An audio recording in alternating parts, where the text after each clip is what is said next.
बिस्मिल्लाहिर्रहमानिर्रहीम। अस्सलाम वालेकुम नाज़रीन, आप देख रहे हैं विजन पॉइंट और मैं हूं आपका होस्ट आफ्ताब नज़ीर।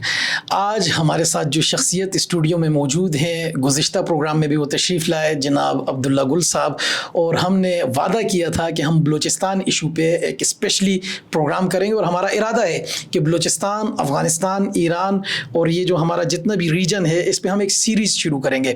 तो उसी सीरीज़ के सिलसिले में आज हमने फिर अब्दुल्ला गुल साहब को ज़हमत दी है। बहुत शुक्रिया अब्दुल्ला गुल साहब, आप तशरीफ़ लाए। नवाजिश, कैसे हैं आप? मैं खैरियत से हूँ। अस्सलाम वालेकुम व्यूअर्स। अच्छा अब्दुल्ला गुल साहब, बलूचिस्तान का इशू सब आप देख रहे हैं, नाराज़ बलोच कोई पहाड़ों पे चले गए, ये है क्या? Balochistan in the shadow of Afghanistan एक बड़ी अच्छी किताब है, उसको पढ़ना ज़रूरी है। और दूसरा है पीटर हॉपकर की किताब द ग्रेट गेम। उससे आपको पता चलेगा कि इस खित्ते के अंदर सिलसिला क्या चल रहा है। ये एक ऐसा इलाका है जिसके ऊपर हमेशा से लोगों की नज़र लगी हुई थी। उनको पता है कि ये जो आबनाए हुरमुज है, ये इससे जो सारा सिलसिला चल रहा है, दुनिया का ट्रेड चल रहा है, एक बहुत बड़ा इसका जो है वो सिलसिला है। अब लोग ये चाहते हैं कि गर्म पानी तक एक्सेस रूस भी करना चाहता था, और उसके बाद जो है वो अमेरिका को और उसके हवारियों को और भारत को ये गम पड़ चुका है कि सी पैक चल पड़ा तो पाकिस्तान, जो कि एटमी सलाहियत रखने वाला मुल्क है, दुनिया का वाहिद इस्लामी न्यूक्लियर पावर मुल्क है, दुनिया के अंदर एक अपना नाम रखता है, कहीं अगर ये मुआशी इस्तेहकाम आ गया, इसके अंदर तकवीयत आ गई मुआशी, तो फिर ये तो कंट्रोलेबल नहीं रहेगा। ये है वो असल बात। अब ट्रेड तो अब भी चल रही है ना। हाँ, देखिए वो जो कुछ हो रहा है, अब तो बहुत खुल के सवाल पूछा जा रहा है। इलीगल स्पेक्ट्रम का कहें या स्मगलिंग का कहें या स्मगलर्स का जो गठजोड़ है माफिया से, और जो मिलिटेंसी जो भी हो रही है, तो उसका गठजोड़ तो है। तो ट्रेड तो अब भी हो रही है, लेकिन वो ट्रेड हमारे लिए नुकसानदेह है जो ट्रेड अब हो रही है। हाँ, ये क्योंकि इलीगल ट्रेड हो रहा है ना। जो ट्रेड जेन्युइनली होता है वो तो ठीक होता है, लेकिन इलीगल ट्रेड तो अपनी जगह होता है। लेकिन गुजारिश है इसको हम देखें।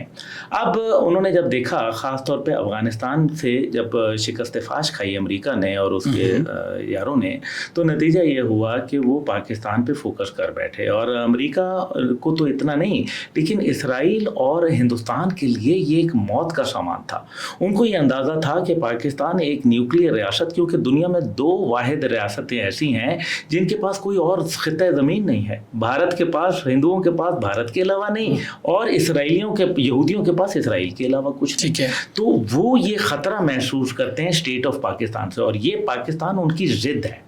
ठीक है। मैं आपसे गुजारिश करूं कि सीधी सी बात है, 2006 में कर्नल रैल्फ पीटर एक नक्शा बनाता है। ये अमेरिका का एक कर्नल है जो दुनिया के सबसे बड़े दिफाई जरीदा, जिसको अमेरिकन डिफेंस जर्नल कहते हैं, उसके अंदर वो ब्लड बॉर्डर्स के नाम से एक नक्शा बनाता है। और उसके अंदर वो इस खित्ते को, जिसमें अहमक कबाइल अफगानिस्तान से, पाकिस्तान का बलूचिस्तान और सीस्तान के ईरान का, उसको भी शामिल करता है और इसको एक आज़ाद रियासत बनाता है। अभी जो हालिया सारा एडम, जो कि CIA की काउंटर इंटेलिजेंस के अंदर काम करती रही, उनका एक 3 घंटे का पॉडकास्ट आया। उसके अंदर उन्होंने बड़ा वाज़े बताया कि हम अफगानिस्तान से निकलने के बाद $18.5 बिलियन अफगानिस्तान को डॉलर दे चुके हैं, और साथ ही साथ जो है हम पश्तूनिस्तान जो है बनाना चाहते हैं, और उसके लिए CIA के अंदर बाकायदा एक सेल क्रिएट हो चुका है। ये अब आप देखिए। अल्लाह अकबर। हाँ, अल्लाह अकबर। हाँ, ये अच्छा, मतलब ये जो कुछ बलूचिस्तान की शोरश है, ये एक बैरूनी साजिश है, ये एक आलमी एजेंडा है। आलमी एजेंडा सिर्फ कोई किसी एक मुल्क की नहीं है, ये पूरा आलम, पूरा जो इस टाइम पे आप समझें कि जो तागूत है वो इस टाइम पे आपके पीछे बस। लेकिन अब्दुल्ला गुल साहब, हम देखते हैं कि नाराज बलोच, आपने गुज़िश्ता प्रोग्राम में हमारे फरमाया शंबे जिसे लेकर आए गए, तो रियासत पाकिस्तान ने तो शंबे जो है वो एक क्या थे आपको पता है, लेकिन रियासत ने उन्हें भी माफ़ किया, उन्होंने सरेंडर किया, रियासत ने माफ़ किया, वो रियासत के साथ बैठे, रियासत ने बात की। तो ये जो पहाड़ों पर चढ़ चुके हैं नाराज़ बलोच, क्या इनसे बातचीत नहीं हो सकती? भाई बात यह है कि ये पहली बात यह है कि नाराज़ बलोच खुद हैं या नाराज़ किए गए हैं। इनको दहशत गर्दी की तरफ माइल करने वाले कौन हैं? कसूर कहते हैं कि जी हमारे इदारों का कैसे आ गया कसूर भाई? कसूर तो इनका है जो अपने वहाँ इलाके के अंदर वोट लेके जीतते हैं। मैं आपको आफ्ताब साहब बताऊं कि तकरीबन 1 अरब जो फंड है वो मिलता है फी एमपीए को, और ये बलूचिस्तान के एमपीए को भी मिल रहा है। बलूचिस्तान के एमपीए का जो अभी सरदार अख्तर मेंगल साहब रिजाइन करके गए हैं। ओ जी, मेरे मुंह क्या आप खुलवाते हैं, मैं आपको बता रहा हूँ ना, मैं तो हिस्ट्री के ऊपर बात कर रहा हूँ, मैं तो कोई ऐसी बात नहीं है जो अपने खुद सोच के कर रहा हूँ। देखें, सीधी सी बात है, वो फंड कहाँ जाता है? जब ये जीत जाते हैं तो ये आके कोयटा या इस्लामाबाद या दुबई बैठ जाते हैं। इन्होंने अपने इलाके जाके बात करने की कोशिश की, वहाँ इन्होंने इंफ्रास्ट्रक्चर डेवलप किया। पाकिस्तान का क्या कसूर है, मुझे आप बताएं। क्या सर महरंग जो एक इशू लेकर उठे NFC अवार्ड के अंदर क्या उनको ज्यादा परसेंटेज नहीं मिल रही? क्या ये हकीकत नहीं है कि दूसरी तरफ कश्मीर में हम 205 अरब रुपए देते हैं, और अगर वो वहां आवाम तक नहीं पहुंच रहे, हम 3 रुपए पे बिजली दे रहे हैं, वो आगे 60 रुपए पे बेच रहे हैं, तो इसमें पाकिस्तान का कसूर है? सर फिर जो महरंग जो आकर बैठी हैं, जो एक इशू लेकर महरंग नहीं बैठी, महरंग की रंगबाजियां जो हैं वो तो मगरिब से शुरू होती हैं। वो तो पर्सन्स क्या एक इशू नहीं है? हजरत, महरंग जो है वो सीधी सी बात है कि वो जिस तरीके से RSS जो एक दहशतगर्द तंजीम है उसका जो पॉलिटिकल चेहरा है वो बीजेपी है, इसी तरीके से BLR का जो पॉलिटिकल चेहरा है वो महरंग है। सर आप महरंग को BLA और BLF की नुमाइंदा बता रहे हैं? मैं बिल्कुल कह रहा हूँ सर, महरंग बलोच इस्लामाबाद आई हैं, पंजाब ने वेलकम किया, हमारे लोग मिले हैं, हमारी अथॉरिटीज मिली हैं, उनसे बातचीत चल रही है। ये मतलब कमाल है। आपको वीजा मिलता है बाहर का? जी मतलब UK वगैरह की बात कर रहे हैं। महरंग बलोच को कैसे मिलता है? तो महरंग गई थी, आ गई ना उन्होंने तो वीजा मिला तो आ गई ना, कोई गई तो कुछ लेके गई, जब आई तो कुछ लेके। अच्छा, तो महरंग किस एजेंडे पे है? महरंग सीधा उनका जो एजेंडा है वो कर्नल यूमीन के जो पहाड़ों पर चढ़े हैं नाराज बलोच, या जिन्हें जो भी कहें, दहशतगर्द कहें, या जो भी जिन्होंने बंदूक उठाई। अच्छा, महरंग बलोच तो चले छोड़ दें, मुझे बताएं वो जो उनका बाबा था पहले, कदीर, मामा कदीर, वो किधर गया? आप वो तो नहीं है, वो स्क्रीन में नहीं नजर आ रहे।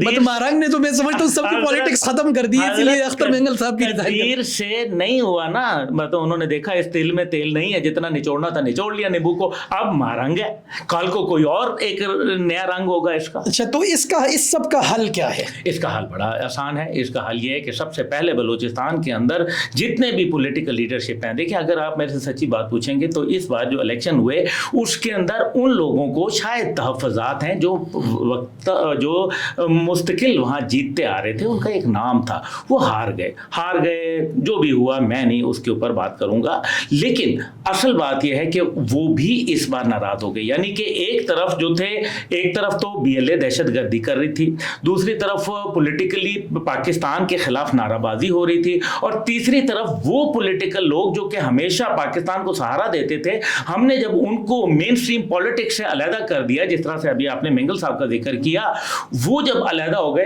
तो वो न्यूट्रलाइज हो गए। जब न्यूट्रलाइज हो गए तो इसका मतलब है कि वो उनके हक में चले गए, क्योंकि वो रियासत के लिए बोलने के लिए तैयार नहीं। नाजरीन, एक अजीब सी सूरत हाल है। आपने देखा बलूचिस्तान इशू इतना बड़ा इशू है कि जो सिर्फ एक प्रोग्राम में नहीं हो सकता। हम अब्दुल्ला गुल साहब से दरख्वास्त करते हैं, आप सब हजरात से भी कहते हैं कि आप भी कमेंट सेक्शन में आके सिफारिश कीजिएगा कि बलूचिस्तान इशू पे ये हमें वक्त दें, और इंशाल्लाह इनके साथ एक डिटेल्ड प्रोग्राम हमने करना है जिसमें हम इन सब चीज़ों का अहाता करेंगे। हम आपके सवालात, आपके इश्कालात, आपके एतराज़ात भी लाएंगे। मैं एक आपसे गुजारिश, जी।